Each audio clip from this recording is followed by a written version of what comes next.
Good evening. My name is Nathan Beckman, and I am the teacher for Geometry Honors, which I anticipate is why you are all watching this video. Unfortunately, I couldn't be with you tonight. I'm currently over at Sinclair teaching my evening courses, where I moonlight as a lecturer over there as well.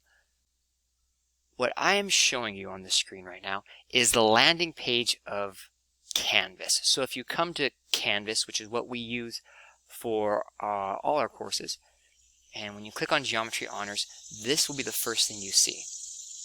At the top is my email.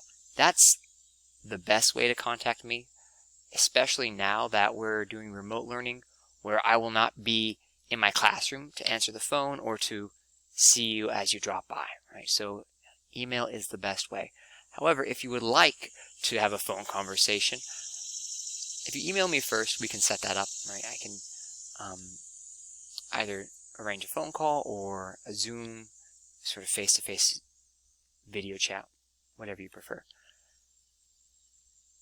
The next thing you see on this landing page, which will be helpful for you, is the syllabus. So on this syllabus, I'm going to click this link, and if you do so, you'll end up on the syllabus page.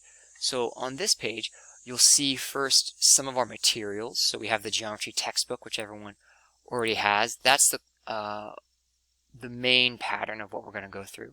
We're going to follow that throughout the year, but that's not all we're going to do. There is also what I've written here as the Exeter problem set. That's a set of problems that are all very challenging, and what we do is we try them out. A lot of the time, we're not prepared, right? Your student might not have the necessary formula to solve a certain problem. But that's the point here. The idea is through discussion, can we find this necessary formula? Can we diagnose what we need to solve a problem? Because that's a much better way of thinking, right? It's not as if, I'm sure in your professions, you don't come out and say, oh, I have, if you're a medical doctor, you say, oh man, I have a certain drug in a syringe already ready to administer. Let's find somebody with this disease. You say, no, right? You start out with a problem that you want to solve, and then you have to go back and say, well, what solutions can we find? Can I use something I've already found, or do I have to develop something new? That's what we're going to be doing with these sorts of problems. And so, the idea more is we come across some problem. Somebody has a certain disease. Let's diagnose it. Let's see if anything in our medicine cabinet applies. If not, what can we do to find out, the solution, to find out the cure? There's also going to be some problems on IXL, which is an online platform to give immediate feedback about more straightforward sorts of questions. Now, on this, there's other information, about grade setup and all that. But what I think is the most important for you to know, well, at least one of the most important, is this idea of test corrections. So in the upper school, I'm an upper school teacher. Your students, although they're in 8th grade, they're really in an upper school course. That's how I teach this. We allow test corrections. What these are is an opportunity to get some credit back after you've done a test. The idea here is sort of twofold. On the one hand, I am responsible that your child learns this material. Whether or not they do it exactly according to my schedule is a little different, right? So if test 1 happens and they didn't quite get the material yet, I don't want them to just say, well, that's the end of it. I will never learn this material now. No, what I want them to do is to go back and look at their mistakes, look at what they missed, and see, can I fill that hole? These test corrections are a way of catalyzing that, are a way of allowing them an opportunity, right, and some encouragement to go back and fix those mistakes. So what do they do?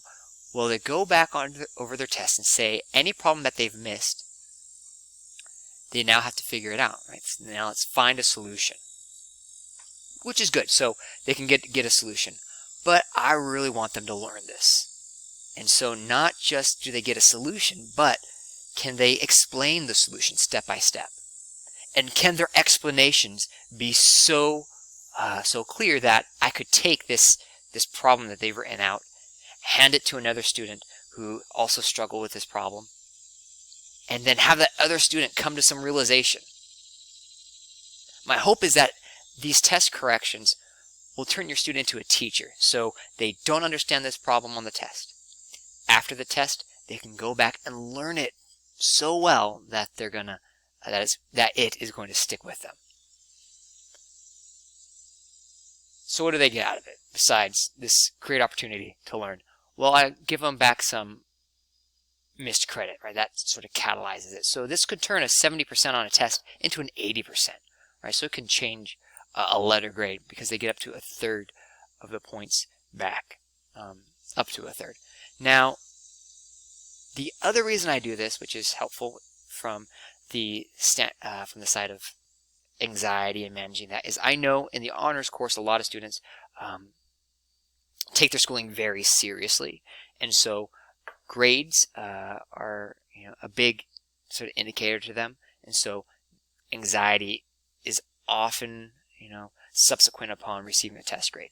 What this will do is give them a light at the end of that tunnel where they say, oh no, I didn't do as well as I had hoped.